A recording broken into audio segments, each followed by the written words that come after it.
Hey y'all, thanks for watching. So today I'm going to give my 2 cents on what happened in Uvalde. Um, Regardless who wants to hear it, there's been a lot of takes on this. Uh, I'm gonna give mine. It's free country. Now, when I was a kid, when I was in the 5th grade, one of my closest friends accidentally shot his cousin and killed him. His father had come in from hunting that morning and left their shotgun behind the door, loaded, and it was an accident. It happened. Hold on, let me dismiss that notification. And that has stuck with me my whole life.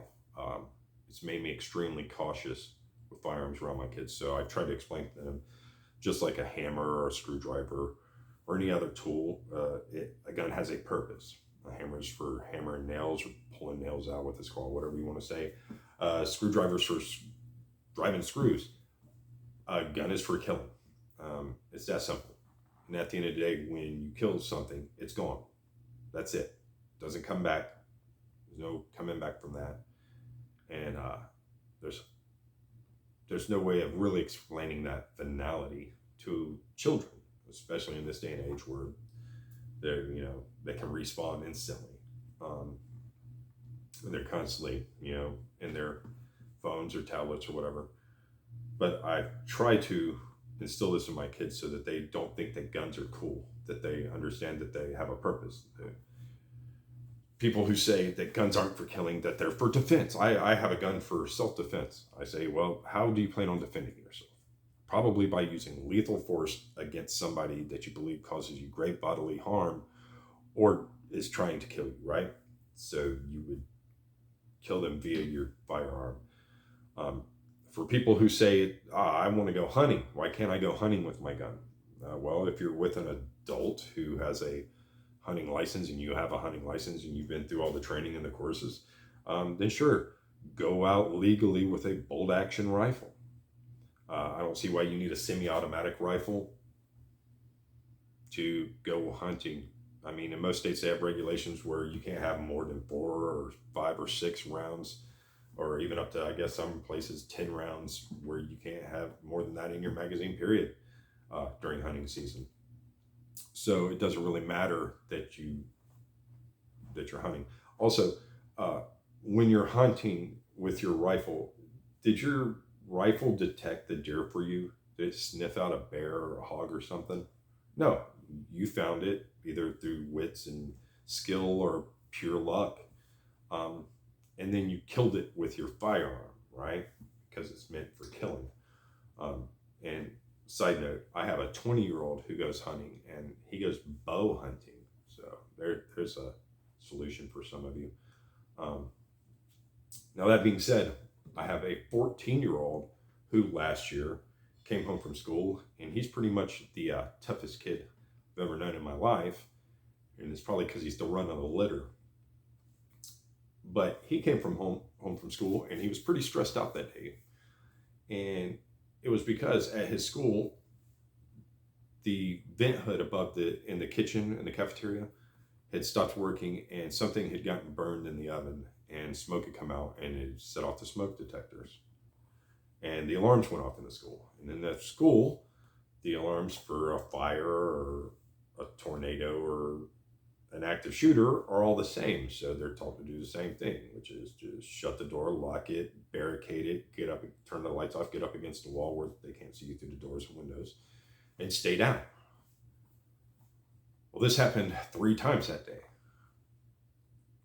And each time they have to stay locked down in the room, hunkered down, waiting to hear a series of things that allows them to know that they can open the door for the authorities. Now, when I was in high school in 1998,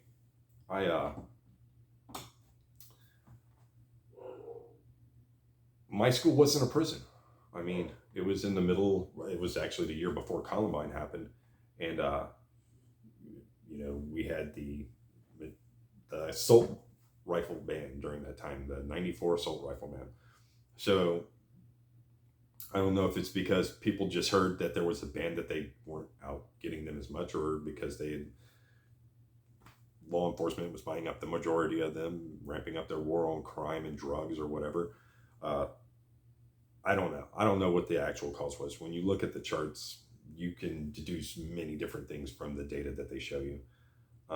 But during that time frame, initially from 94 leading into about 2000, kind of flat lines. It doesn't keep ticking up. There's a plateau, it dips, goes back up, kind of, and then back up after that. But again, there was a lot of things happening then. There was Y2K, there was the election between Trump and Gore. There was September 11th happened. All these things started happening, and then they, rescinded the ban, and everybody started buying them and stuff like that. You look at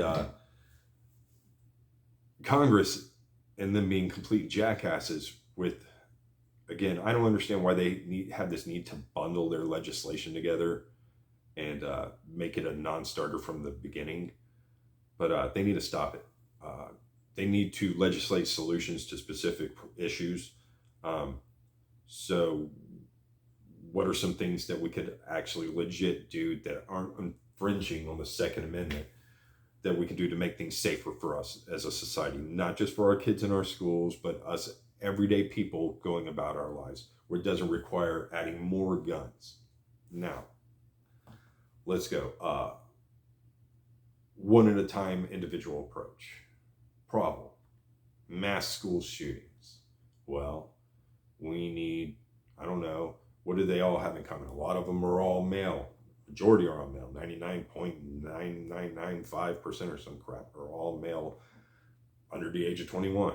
Okay, so maybe we could raise the age limit to purchase a semi-automatic firearm to the age of 21 to keep these people from getting them. I don't see the argument to not do that. You say, well, you can join the army or the military when you're 18. Why can't you have a firearm? Well, you can do a lot of dumb shit when you're 18. You could get married. You could enlist in the military. You could sign yourself up for tens of thousands of dollars of student loan debt. You could do all kinds of dumb stuff when you're 18. That doesn't mean you should be able to. Again, man, not without being properly informed, especially about the risks. And again, with our culture, we don't properly explain the risks. We try to mitigate our responsibility when things go bad. So again, we could do this one thing here to help with that. And again, it's not really infringing. It's just saying you're not old enough. You're not old enough to smoke cigarettes, thanks to Trump, until you're 21. You're not old enough to have alcohol until you're 21. You can't even run for Congress until you're 25. So why should you be able to have a weapon, a civilian model of a weapon of war when you're 18? It doesn't make sense. Go get a bolt action rifle or a bow and arrow and go get your hunting license. Moving on. How do we stop in-home violence? Like domestic violence, which police say is 40% of their calls that end with somebody being shot and killed is domestic violence calls. Maybe if you beat your wife, you can't have your guns back, period. There's no, it's a 1 year, or it's a 3 year. No, you beat your wife or your kids or a dog, and you know what I'm saying? If that dog wasn't a stray dog attacking you or some shit, and you didn't bait it in, just like stand your ground laws, you can't antagonize a confrontation and then murder somebody and say, oh, I was standing my ground. Again, if you get caught abusing animals, if you get caught abusing your children, you get caught abusing your partner or just random people like that, and you're a violent person, guess what? You can't have a firearm no more because you're violent. You can't follow simple rules like don't hit other people, don't infringe on their freedom, don't cause others harm. It's real simple. Let's see. Next, suicides. A lot. Some say the majority of gun deaths are from suicide. Well, mental health and I don't know, treating each other more equitably could probably help with that. I mean, honestly, if we treated each other a little bit nicer, if we cared a little bit more about each other and tried to help each other instead of put each other down and try to climb the social ladder to nowhere to be whatever, um, that at the end of the day didn't really improve your life. It was wasted energy again, and all you did was put negativity out. Again, mental health. Spend a lot of money on mental health. Another thing, when you look at these suicides and you look at the rate of suicides by non-firearm means, or are generally attempted suicides. They are less likely to succeed, and when unsuccessful, they're even less likely to attempt it a second time. Um, Oftentimes, it's what they call a cry for help. That they either are having a mental health episode, or it's beyond that. It's something that's in their life that's causing them this distress where they feel like this is their only way out. Again, I think that comes back into us treating each other with a little more care. Just, hey, how's it going? And actually stopping to listen for a second. It won't fix all of that, but again, there are no one size fits all fixes for all of these problems. There isn't, and for our legislators to keep saying these things is ridiculous.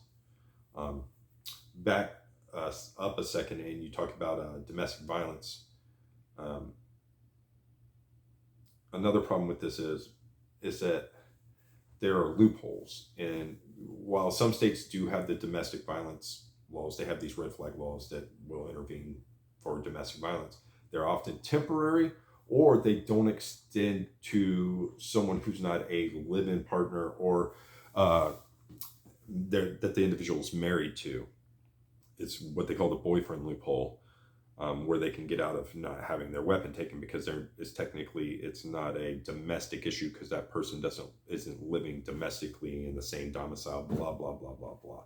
It's another loophole for crappy people to get out of accepting responsibility for their actions. Now,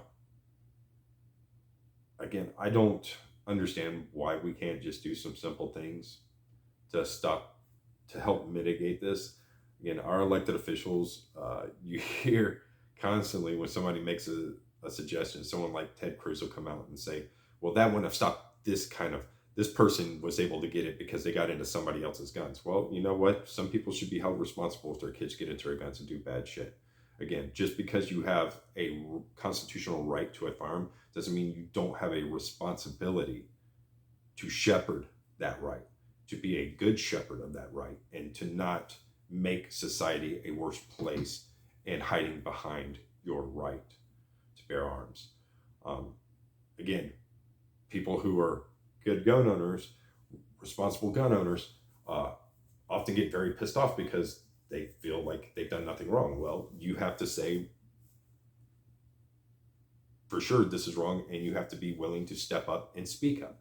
That's how red flag laws have to be implemented. If you see somebody doing something wacky or saying some offhanded crap, you can't sit there and just shrug it off because you don't want to feel like getting into a confrontation with somebody because they said something you didn't like. If they're talking nonsense, debunk their nonsense. Don't let them feel like it's okay to say ignorant crap, hateful crap, or violent extremist crap around you if you're not comfortable with it. Stop them from being comfortable saying it.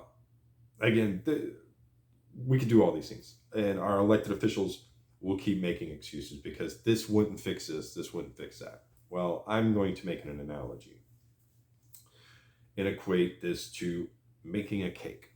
If, for time's sake and making it easy, you go to the store and you buy a box of Duncan Hines, right? It's not a cake. You look on the back, it has instructions. It says you got to preheat the oven, and then you got to grease your pans, and then you need to go ahead and put the cake mix in a bowl. Still not a cake. Why? Because you bought cake mix, but the instructions say that there's other things that need to be added. This isn't going to be cake on its own. It needs eggs, it needs oil, it needs water, it needs to be mixed together. And you pour it into the pan or pans. Still not cake, is it? No, because the directions say that you need to put it in the oven and wait for it to bake. So you have to wait. You have to give it time to start becoming what you want it to become. Take it out of the oven. Is it cake? Yes, but can you have it yet? Is it the thing that you've been waiting on? Almost. You still have to wait a little longer because you got to wait for it to cool down. And then it's not quite what you want because it's missing something. The icing. We got to ice it. It has to cool down before you can ice it. You ice it up nice. And then it's a cake that everybody wants, right? It's not a quick, instant gratification that you're going to get from this. It's not going to happen. We have to be realistic about this. We have to take this from a problem solution kind of attitude instead of problem, throw a bunch of crap that I want to get my whatever woke cred or whatever it is that you're trying to get, man. I just don't get it. I think that these things could be fixed very quickly. They really could. And that's what our elected officials should be doing. They should be working as quickly as possible to legislate things that are necessary to help govern Americans' lives and improve, make sure that Americans' lives are, that their constitutional rights aren't infringed upon. And that includes the right to be, freeing themselves. And that includes, being able to sit at school and not have to worry about a gunman coming in and killing them. That means not having to worry about,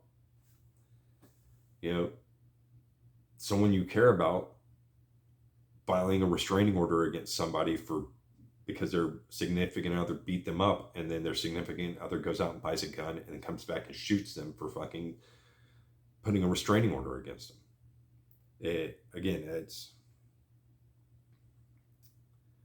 It's very fixable, and they're being willfully ignorant to suggest otherwise. And we really should just vote as many of these people out of office as possible and vote people who are not your party, but actually represent what you care about. And if you really care about allowing teachers having guns, then vote for that person. But I don't think the most people feel that way, and I don't think it'll go your way. But you'll just have to deal with that, I guess. Well, thanks for watching, guys. I know this was a super long video, but I felt like saying it. So thanks for watching.